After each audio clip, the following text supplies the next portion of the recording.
Yeah. Whitney should be on board soon. I was just talking with her. No problem. I'm going to let her take the lead on this one, and then if she needs any support, I'll be there to back her up. Sure. Get her the experience of ideally of a calm virtual crowd, but you never know. Okay, you're good to begin. I agree. Okay, thanks, Lena.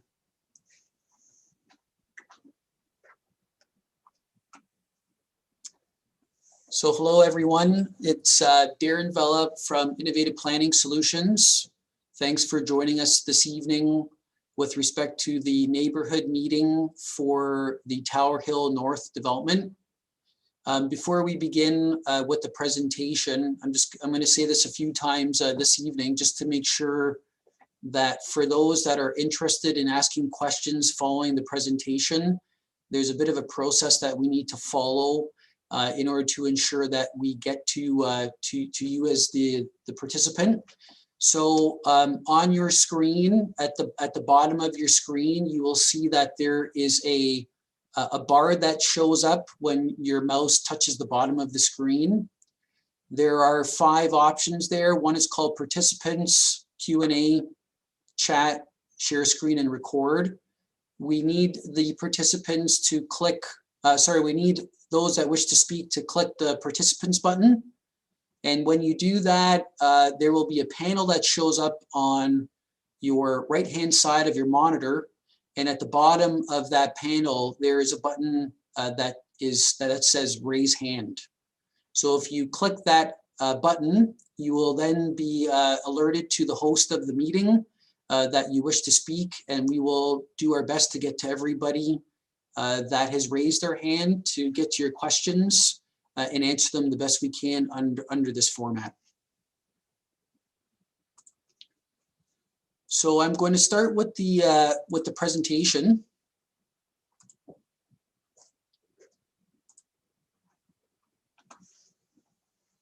So we're going to run through a presentation. I think it's going to take about 15 to 20 minutes because it's a lot of information. But in starting off, I just want the members of public and whoever else is listening this evening to understand that this neighborhood meeting does not constitute the formal public meeting for this application. So there is no decision that's being rendered this evening. There are no members of council that are going to be voting this evening. This is a voluntary meeting that the developer is participating in to ensure that there is ample opportunity for members of the public to provide comments on this application. There will be, following this meeting and following further consultation with staff and external agencies, there will be a formal statutory public meeting that will be hosted by the township. And it will be through that meeting that all members of council will be present, and it will be the formal public meeting constituting this application.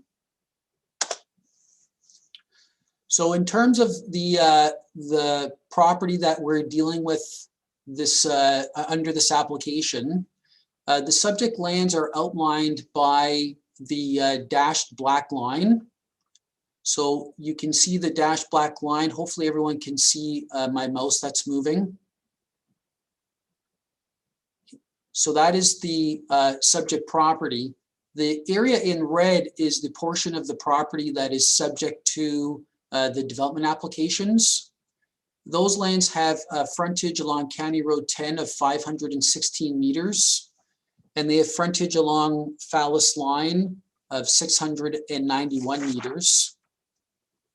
The total area of the property under development is 52 hectares or 128 acres in size. The existing conditions of the property, this was previously agricultural land, the majority of which has been altered due to the presence of a temporary stormwater management pond that's been developed on site. The lands are vacant. All buildings have been demolished from this property. The environmental features have remained on site and remain untouched. In terms of the official plan for the township, This is a schedule from the Township Official Plan, Schedule A1.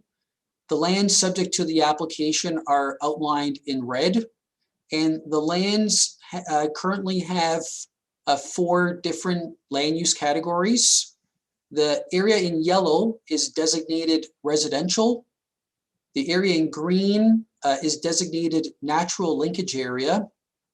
The area in purple is designated institutional. And the area in white is currently designated agricultural. From a zoning perspective, once again, the property is highlighted with a red line. And there are 4 zones that currently apply to the subject lands. The zones are listed on the left-hand side of the slide. The lands are zoned agricultural, future development, institutional with special provisions in a very small corner, as well as natural linkage area. This application will propose to revise these zones in accordance with the development concept that we will be presenting to everyone this evening. So this application represents the final phase of a master plan community that was presented through the initial approval of Towerhill South. Those are the lands south of Phallus Line, which consisted of a development of 345 residential units, a stormwater management pond. And in addition to that, there have been recent approvals for the establishment of a commercial property at the corner of Phallus Line and County Road 10. Those lands are highlighted by the pink color at the intersection in the southwest corner. As you can see, the plan before, the application before the township now proposes to integrate the development north of Phallus Line with the road patterns and lot configuration that has been approved to the south. The north application that is currently before the township possesses a wider variety of land uses. There are the introduction of an elementary school. There is a great mix and different variety of lot sizes. As you can see, there are townhouse units ranging from 20 to 25 feet of frontage, and there are single detached lots with sizes ranging from 35 feet of frontage up to 52 feet of frontage. We have also proposed 3 residential apartment blocks, which will provide a different variety and diversity of housing product to meet township policies in developing a complete and diversified community. The existing town hall municipal building will be in the center of the proposed Towerhill North development.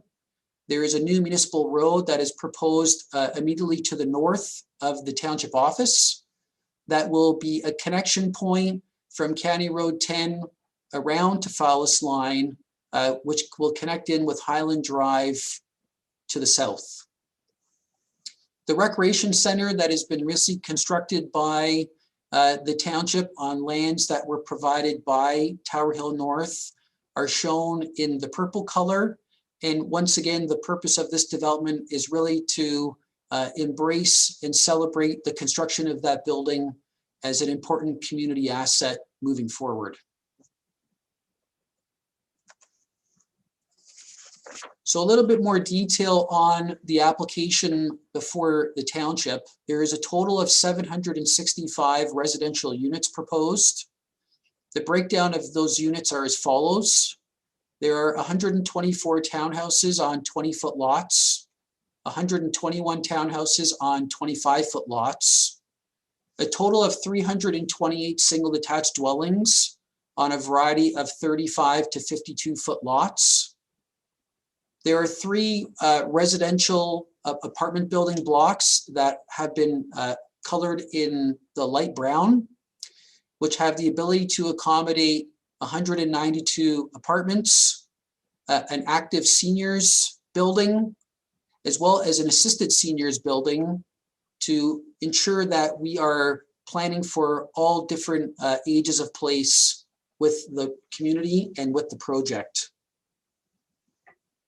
There is a new elementary school that has been designed and agreed upon by the school board, which is located along Fallis Line on the west side of the proposed development. That is colored in the pink color. And as you can see, that school block possesses frontage along 2 proposed local roads that will provide access for new elementary kids using the school. A total of 12 new municipal roads will be developed as part of the project.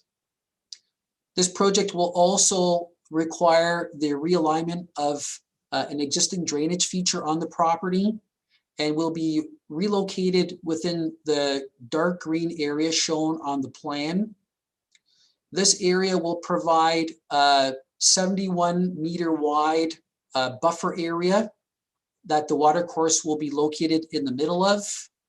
There will be walking trails and access pathways for pedestrian use incorporated into the design of the realigned watercourse also.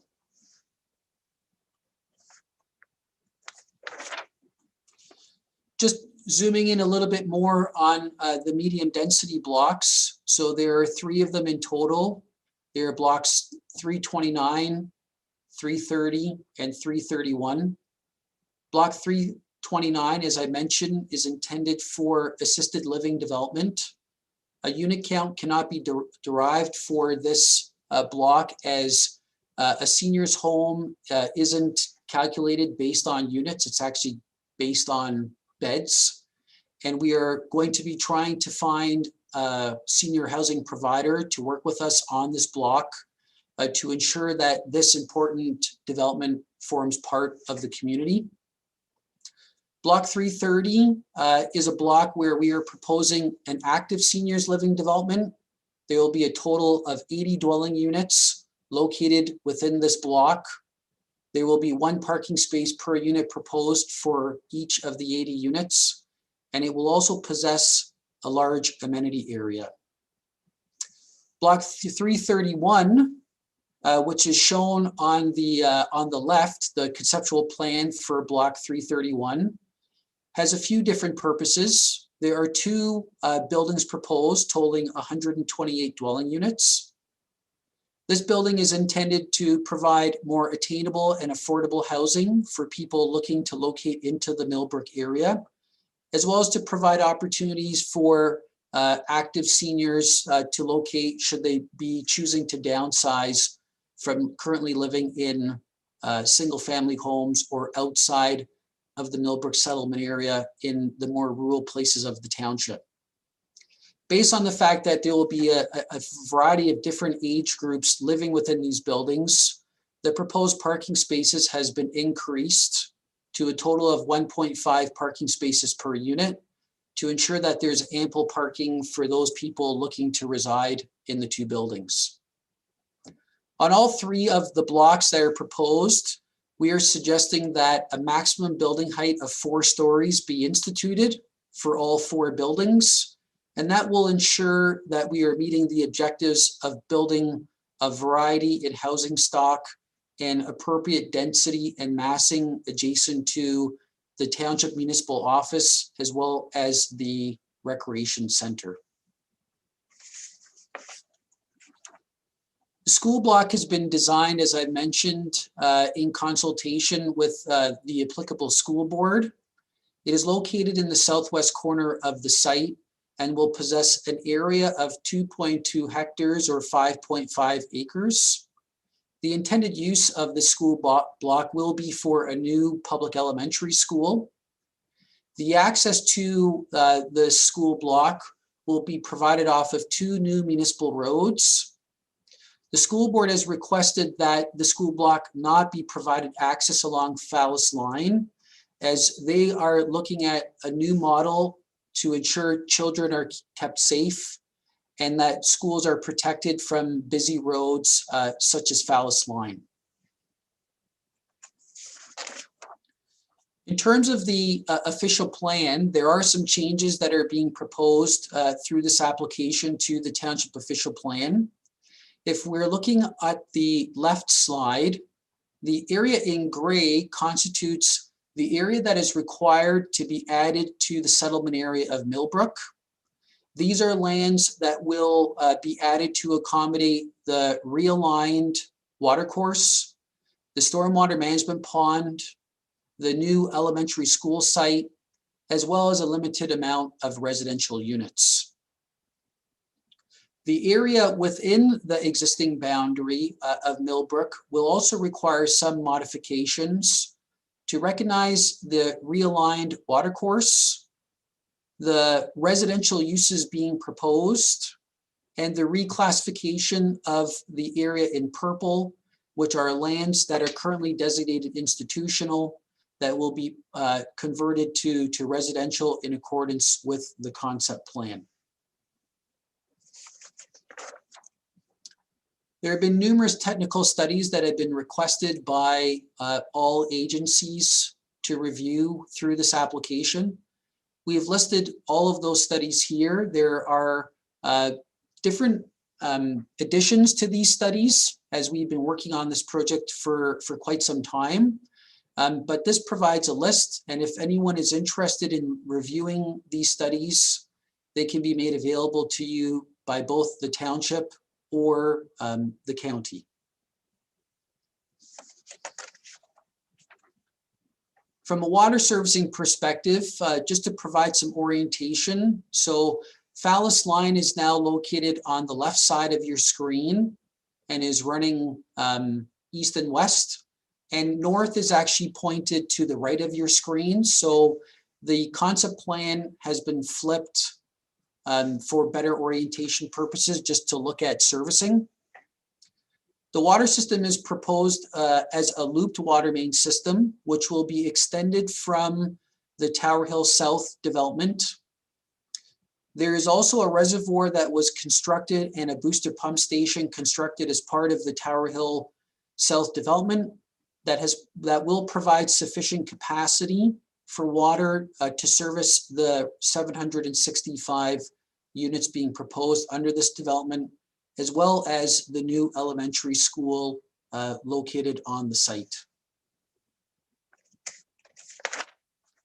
From a sewage perspective, there are trunk sewers currently located on County Road 10, as well as Highland Boulevard. The current trunk sewer terminates at Highland Boulevard and Phallus Line. It is proposed that those trunk sewers be extended to the north and to the east, which will then provide for the sanitary distribution system to provide connection to all of the units proposed within the development. There is no proposal for any sort of pump station required for sanitary sewage. All of the sewage within this development will be gravity fed from this location down into the Towerhill South development and further onward to the municipal sewage treatment plant. There is sufficient capacity within the sewage treatment facility to accommodate the development being proposed. From a stormwater management perspective, all of the roads will contain storm sewers that will collect water during different rainfall events. The water will be draining to one centralized stormwater management pond that will be located in the northwest corner of the proposed development. The stormwater management pond is intended to control both quality and quantity of water coming through the pond and then exiting the pond into the realigned water course provided on this image. The design standards for the stormwater management pond will follow Ministry of Environment guidelines, as well as Conservation Authority guidelines and standards. The standards that will be applied here will be very similar in matching those used to develop the stormwater pond for Towerhill South. For the environmental portion of the presentation, I'm going to turn it over to Whitney Moore from Dillon Consulting. She will take you through this portion of the presentation. Thanks, Darren. Like Darren said, I'm Whitney Moore. I work for Dillon Consulting. and I'm part of the team that led the environmental impact study portion of the project. So in order to come together with the site plan and everything else with the team, we had to first conduct a full environmental impact study of the site to look at the natural heritage features, woodlands, water courses, wildlife habitat. So we put together a field program, which started in 2017. After we started this project in late 2016, so fieldwork started 2017 and consisted of standard field surveys, including ecological land classification of the different vegetation communities, botanical assessments of those vegetation communities in spring and summer seasons, breeding bird surveys, breeding amphibian surveys. We also did various aquatic surveys on the water course that's located, the drainage feature that's located sort of in the center of the site, and connected water courses. And we also did a full wetland evaluation on the wetlands located to the west of the proposed development site. Next slide, please. It's a little small, but the wetland area that we assessed is sort of located in that block that you see in sort of the northwestern corner of the site. The results of our field surveys determined that within those areas we had significant woodlands, a few butternut trees, which are an endangered species. We had some significant wildlife habitat for a few species of conservation concern that were found in the wetland complex, including eastern wood pewee, wood thrush, which is another, those two are birds, and the striped cream violet is a plant. And we also identified the potential for significant wildlife for bat maternity colonies in the upland portions of the wetlands and waterfowl nesting within those open water pockets in the wetlands. Next slide, please.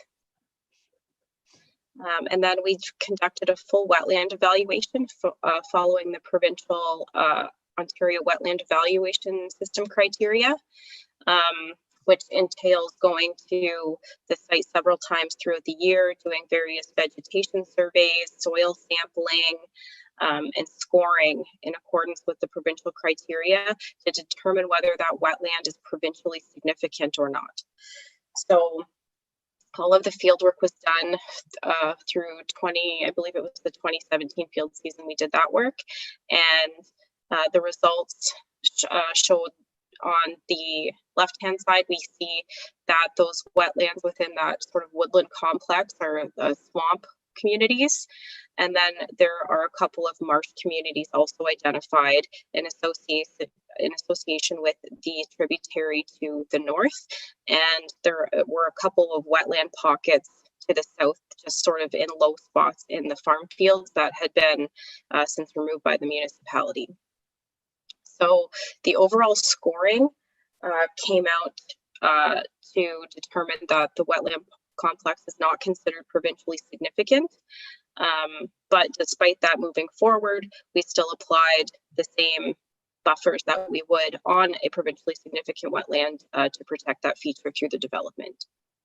Next slide, please. And then, as part of the channel realignment that we knew that was going to be proposed, we did a full suite of aquatic surveys for that drainage feature within the middle of the farm fields. This followed the Headwaters drainage feature guidelines that Toronto Conservation Authority created in 2014. So that involved doing several different site visits throughout the year to determine what type of flow the drainage feature has, whether it's intermittent or ephemeral, or if it was permanently flowing, to see what type of vegetation was associated with the feature, and to see if there was potential for fish habitat or amphibian habitat. And as you can see from the pictures on this slide, the feature is mostly sort of an open drainage feature with cropland to either side of it. So we the results of the aquatic evaluation determined that that feature is able to be relocated, provided that we provide mitigation and enhancement measures to make sure that wherever we move it to provides sort of a net benefit increase in habitat and the potential for fish habitat and flow conveyance through the development. So I think that's on the next slide. These are just some screenshots taken from the assessment that the geomorphologist completed. I didn't think they were going to be on this call today, so I thought I would include this information. So in order to sort of design the channel realignment in accordance with natural channel design principles, the geomorphologist looked at some of the other water courses in the area to get a baseline for the watershed, and then modeled a meander belt for the existing drainage feature, which is the center photo. The meander belt would be sort of this space occupied by the stream and how far it would move across the landscape. As you can see, it's very narrow for that feature because it is sort of a channelized ditch feature, and then used that criteria to create a new natural channel design with a meander belt that sort of follows the outside of the core wetland area to provide this increased water course corridor, increased flow potential, and protection to added protection to the wetland and wildlife habitat in there, sort of acting as sort of a skirt around that wetland feature. And so with the calculations, we were able to determine that the existing channel was 0.25 hectares below the high water mark of area. We'll be creating 1.2 hectares of sort of new realigned channel below the high water mark. So that leaves us with a net increase of 1.04 hectares of potential habitat and channel area for this new water course. Next slide, please. So this is just a sort of another shot of the proposed channel realignment and where it sits kind of adjacent to that woodland wetland area. And through our environmental studies, we were able to also provide further mitigation measures to avoid impacts to the natural environment through the development, which would include things like removing vegetation outside of sensitive spawning windows or migratory breeding bird windows, to make sure we don't have any impacts on those species in those times. Part of the mitigation is creating this newly enhanced channel that has natural channel plantings to create sort of like a robust riparian habitat throughout that corridor, and to also provide some compensation throughout the site for removal of previous removal of some of those wetland pockets to provide just additional planting and enhancement of the overall natural heritage system within the area. I think that's it for us. Thank you, Whitney. So just in conclusion, everyone, just to reiterate how we started the meeting, just want everyone to be aware that the purpose of this meeting is to gather input from the community. This is not the public meeting. A public meeting will take place with council at a later date. The members that are on this call, if the public, should also be aware that this application is currently under review. There could be further adjustments made to the development based on the comments that we will be receiving from external agencies, the county, township, as well as input provided by members of the public. If you're interested in providing written comments to either the township or the county, I've provided the contact information for Caitlin Robinson, who is the planner managing this project on behalf of the county. So her contact information is shown on the left. And then on the right, Mr. John Connolly, on behalf of the Township of Kevin Monahan. If you're interested in providing any comments on this presentation or on this application, please don't hesitate to reach out to John and provide him with your input. So we do have on the call this evening, just to conclude, we've got myself, Darren Vella, and Vanessa Simpson from Innovative Planning Solutions. We also have our engineering team, Mr. Peter Zorantos and David Gigavaz from Valdor. And then finally, you've heard from Whitney Moore from Dillon Consulting, and also joining us from Dillon Consulting is Alan Benson. So that concludes the presentation. At this point, we're going to open the floor for questions. And if anyone wants to ask any questions, if they could just please raise their hand, and we will look to add that individual onto the call and do our best to answer those questions. So I see that R. Jackson has his hand up. Alana, could you let him in? You're on mute, Mr. Jackson. Here we go. Okay, it's my understanding, based on statements from our public school board trustee, Angela Lloyd, that no agreement from the KPR school board has been made regarding a new school proposed in the proposed development. Can you please explain this?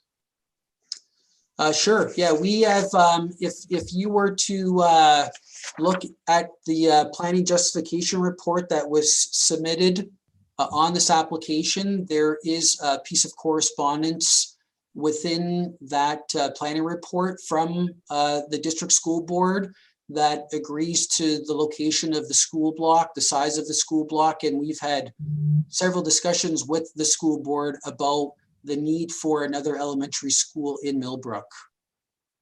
Okay, so what happens to the existing Millbrook Public School should the proposal be approved? What is the timeline in the opening of that school, and what will the busing catchment area looks like for the existing village? Yeah, Mr. Jackson, that's a difficult question for me to answer, just because those questions would be more suited for a representative of the school board themselves. So what we can do is take those questions down and be sure to get you the right answers and get that information back to you. I have other questions, but we can allow other members of the public to go. Okay, no problem. Is there anyone else with any questions?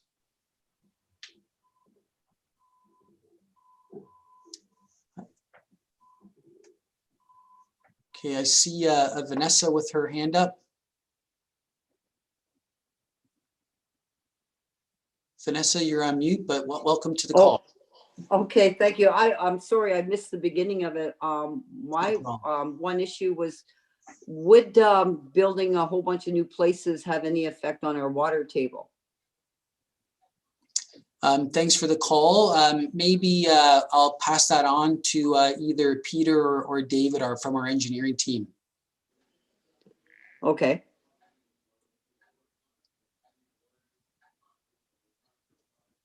One of you will have to unmute yourself. Go ahead, Dave. Okay. I'm with Valdor Engineering. My name is David Gigavaz. With regards to the water table, this particular site will be filled. So the houses and the services should not be affecting the local water table.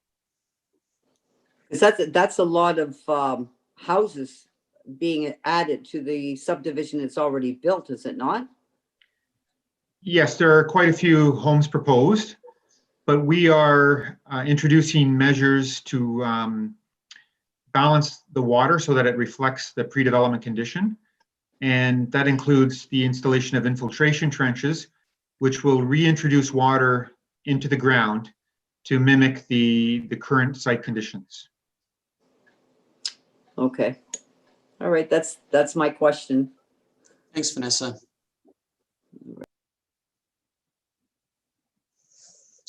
Okay, I don't see anyone else. So Mr. Jackson, if we can have him back on, more than happy to answer some more of your questions. Thank you. I believe, I don't know if you can go back to the slide, I believe it was in blocks 329, 330, and 331 regarding the multi-unit dwellings. Okay, let me just get you there.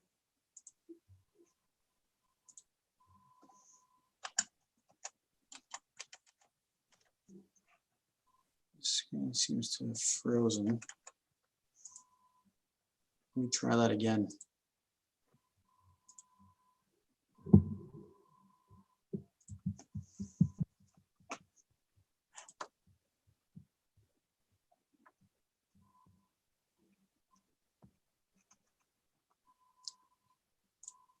Right here?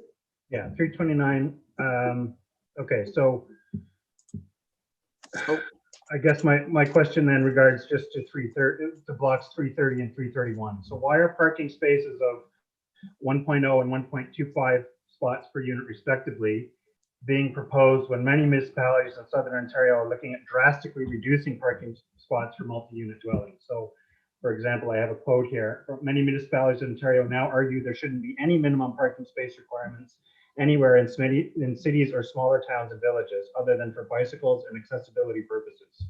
So indeed, for every 3 or 4 parking spots that you're creating in your proposed plan, you could be creating another unit of affordable housing as per the township's official plan goals.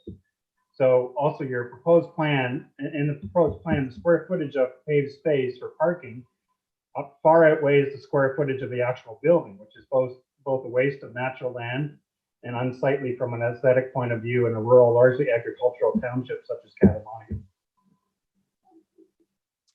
Thanks, Mr. Jackson. I mean, that is an excellent question. I think it's a great point. And so my response to that would be, I think what we're looking at here is an evolving municipality. This development in itself is introducing some concepts that I think are new to the township. So I definitely take your points into consideration. How we can design this plan would be in a way that would allow for future buildings to be constructed over top of existing parking lots if over time it is deemed that those parking spaces are no longer necessary for the residents living within the building. So I think we would use those existing parking spaces. As you mentioned, there's quite a bit of land being used just for paved asphalt as placeholders for future buildings if the township decides to modify their parking standards, and we can look at integrating more space for more affordable housing units. Okay, thank you. No problem.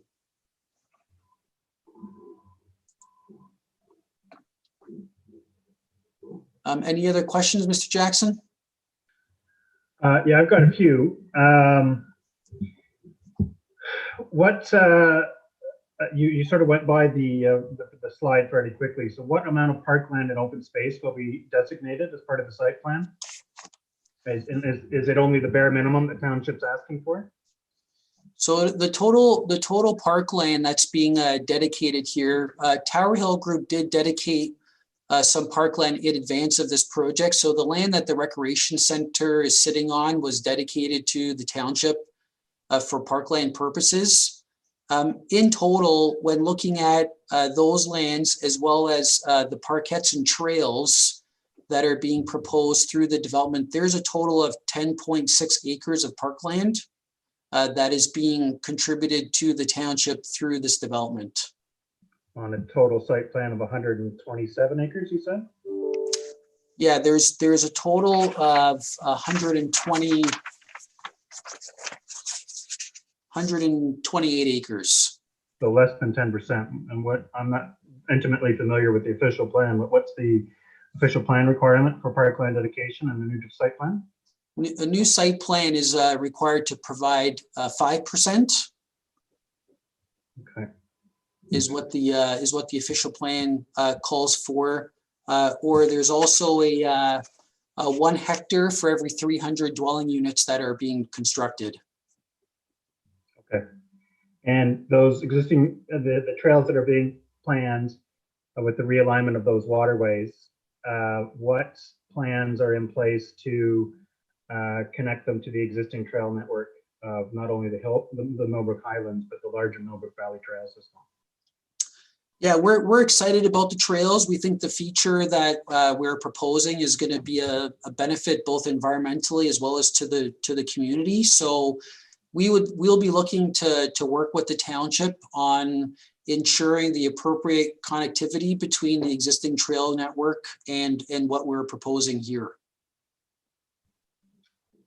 Okay, and just further to that, I mean, as taxpayers, what assurances do we have that the developer will actually be forced to adhere to those parkland and open space requirements? I mean, we've been left with a promised park and a development that was done about 20 years ago that is now just vacant, muddy grass space that was never developed as promised. And it's taken some time for the Millbrook Highlands to actually come through on those promises as well, and it's still not complete. Is there anything in place within the structure of the development plan to assure that? Yeah, that's a very unfortunate situation. So sorry to hear that. As it relates to this development, and I think any development moving forward in the township, there's a subdivision agreement that's signed, and there's a letter of credit that's taken by the municipality so that if the developer does not construct the park, the township has the funds available at their disposal to construct the park, not using taxpayer money. The other thing about this project, obviously, is the rec center is fully constructed and in operation. So a good majority of the parkland associated with this project is already in use for residents of the township. Okay. I appreciate your time. I have one last question, if that's okay. Or I can come back if there are other people that have their hands raised. No, you can go ahead. The floor is yours. Okay. So it's my personal feeling that taxpayer concerns regarding the urban design guidelines for the existing Millbrook Highland development were largely ignored by township planning staff. As per the township's own official plan document, Millbrook has the designated historic buildings in Millbrook is more per capita than any other town in Ontario. So again, what assurances do taxpayers have that there will be relevant guidelines imposed so that we are not left with the tic-tac cookie cutter, completely out of context new home construction of the Millbrook Highlands? Is that going to be addressed at all? Yeah, well, Mr. Jackson, we'll definitely, that question is more, I think, geared towards the township. So I've made a note of that, and we'll be speaking to the township about that and what the urban design standards are going to be used within this development. So are you suggesting that the standards used for Towerhill South should not be used in the north? It's my personal feelings that the facades don't fit in with a historical town such as Millbrook. I mean, they're so adjacent to the historic downtown core that I think more care should have been taken in the look and design of the homes themselves. I mean, this looks like, when you're driving into Millbrook now, it looks like you're driving into Ajax or Pickering, and that's not a negative on those towns, but we have more of a historical context than those, in my opinion. Okay. Thank you for those comments. Thank you for your time.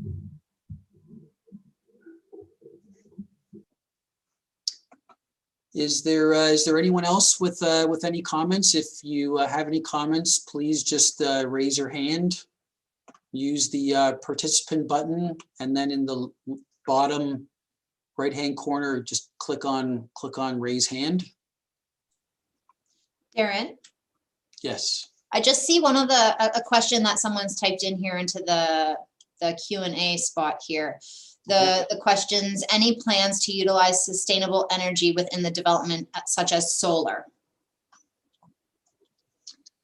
Okay, thanks Vanessa for that. That hasn't been contemplated by the developer to date, but we can take that question back to them and ask them if they're interested in using that sort of technology in the new building design. So thanks for that question.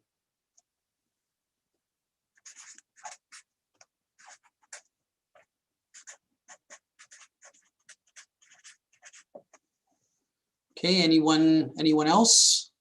Vanessa? You had that map up earlier and it went by too quick. I did notice that there's going to be a seniors apartment. Is that correct? Yes, that's correct. And how many units will be in that seniors apartment? So let me see if I can get that back up for you here. So can you see the screen? Yep. So I don't know why that keeps happening, but okay. So I can start with this screen here. So the 3 blocks that are immediately adjacent to the recreation center and the township office. So they're colored in a light brown color. And excuse me if your colors look different to your eyes than me. Okay, yeah. But so those are 3 blocks where we're proposing a maximum of 4 stories in building height. And, Okay. And there are 3 different concepts. So on one of the blocks, the proposal is to construct just standard condominium and apartment buildings. So that will provide a more affordable housing price, more attainable housing price for someone looking to either downsize or to relocate to Millbrook.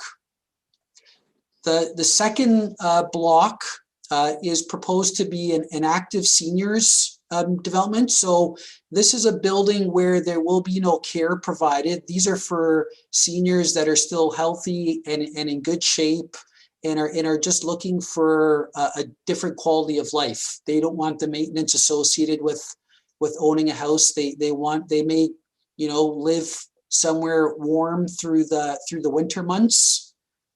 So we are proposing an active seniors block to serve that demographic of the community.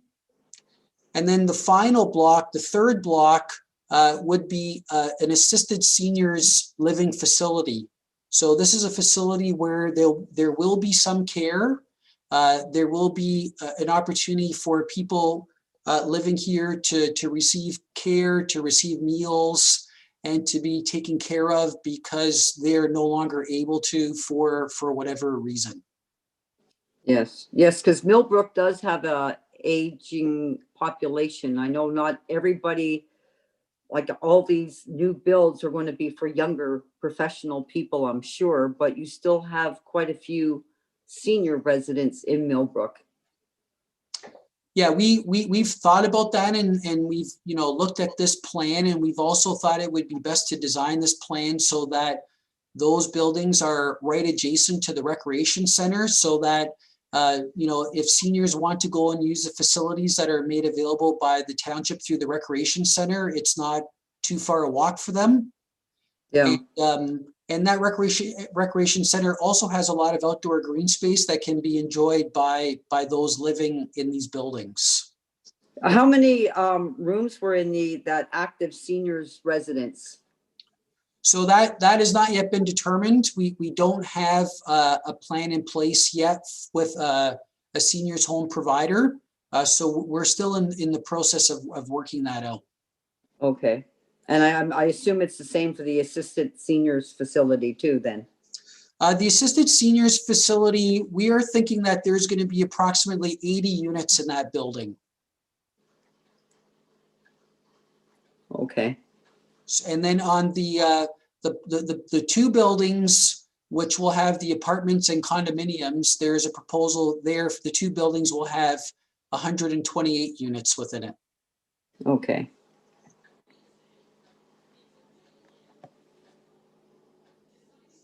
Okay, thank you. Thank you, Vanessa.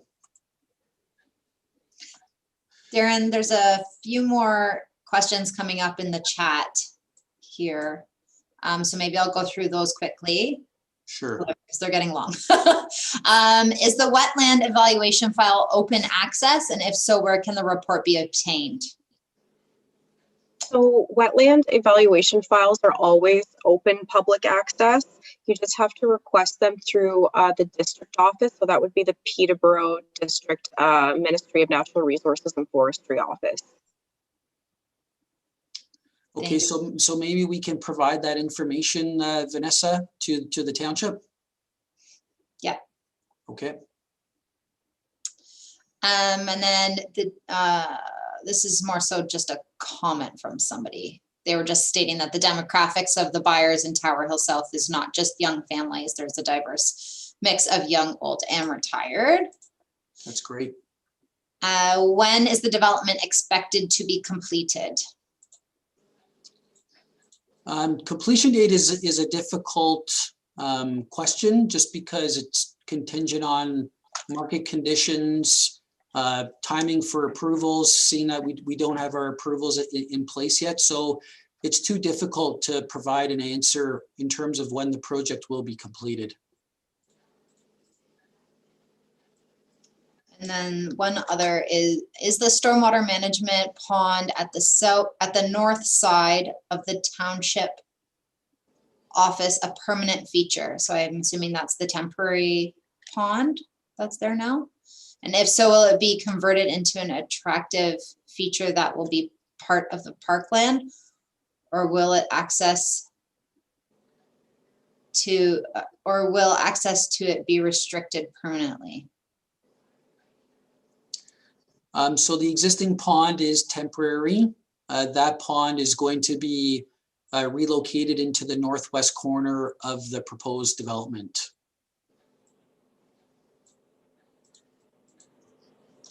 And so if there aren't any more, Vanessa, I see that Larry Robinson has his hand raised. So Elaine, if we could let Larry into the call. Larry, you're on mute. There we go. Hi, my question is, I live in the southern section of the new development right now. Okay.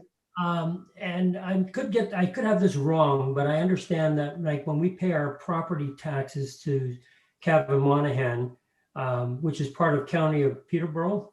Correct. That the taxes that are generated from that subdivision, some of it's being diverted to other areas in the County of Peterborough. So I'm just concerned, like, if they develop another development on the opposite side of the road and those taxes are generated from that subdivision, are they going to be going to the town of Millbrook, or are they going to be diverting some of that, which would, put a burden on the town, to other areas of the County of Peterborough? So that concerns me if, we're paying taxes, property taxes here, and it's not going for the benefit of the town of Millbrook. So that's just a comment. I'm not sure if you have an answer to that, but it's just a worry on my part. Thanks, Mr. Rams, for the question. Yeah, that answer I'll need to direct back to the township, so we can make a note of that and ask an appropriate person at the township to provide an answer. Okay. Thank you.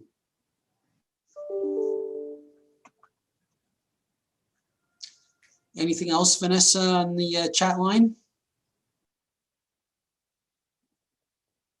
No. Is there anyone else with any questions?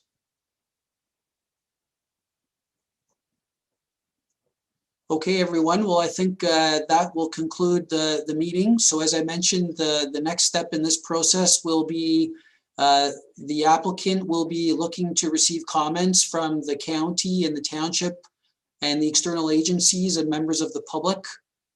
We will respond to those comments, and then the township will be hosting a formal public meeting on the application. And so the township will be providing notice for that meeting. So please do look out for that notice if you're interested in participating. And then following that, there will be a staff recommendation report that will be prepared and submitted to council for consideration of the development. So on behalf of Towerhill and the consulting team, thank you everyone for joining us this evening, and hope everyone is staying safe and healthy. Thank you very much.